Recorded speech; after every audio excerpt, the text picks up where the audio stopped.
Nottingham Forest have been labelled the most improved team in the Premier League this season, and rightly so, they've been terrific. But that has left little old Bournemouth to have gone under the radar of most football fans. 110%, Iraola has turned the Cherries from relegation candidates to competing for Europe all inside just 18 months. But Zach, how has he managed to achieve that? Well, in that time frame, he's moulded them into one of the best pressing teams in the Premier League, setting up his side in a balanced 4-2-3-1 shape. Just take a look at this graph that perfectly illustrates their brilliant pressing ability.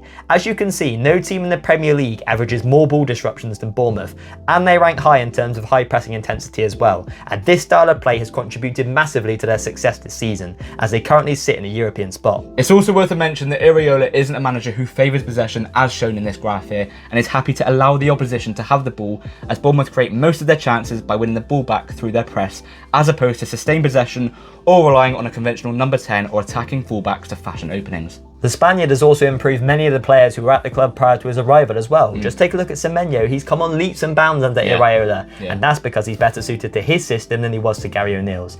And what a player he is. He's a brilliant presser, he has a fantastic weak foot, and he can operate on both wings, allowing Iraola to be tactically versatile when in possession. Yeah, and that's why many top clubs have him on their radar at the moment. Another example is Ilyas Sabani, who's become one of the best centre-backs in the league. Yes, that may sound controversial, but he's been utter class this season for Iraola. He's composed on the ball, he reads the game well, and offers a decent physical threat too.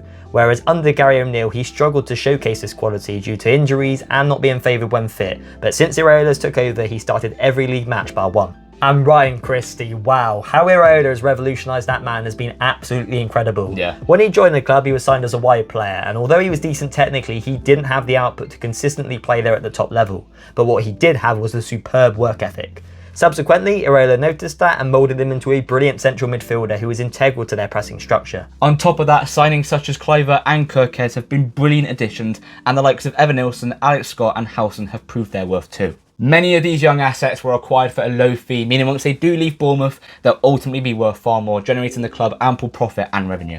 While sitting 5th in the Premier League table, partnered with having beat Man City, Arsenal, Tottenham and Man United this campaign, perfectly illustrates Iraola's influence on the current squad, and I'm sure Bournemouth fans will be hoping he will remain on the South Coast for many years to come. Definitely.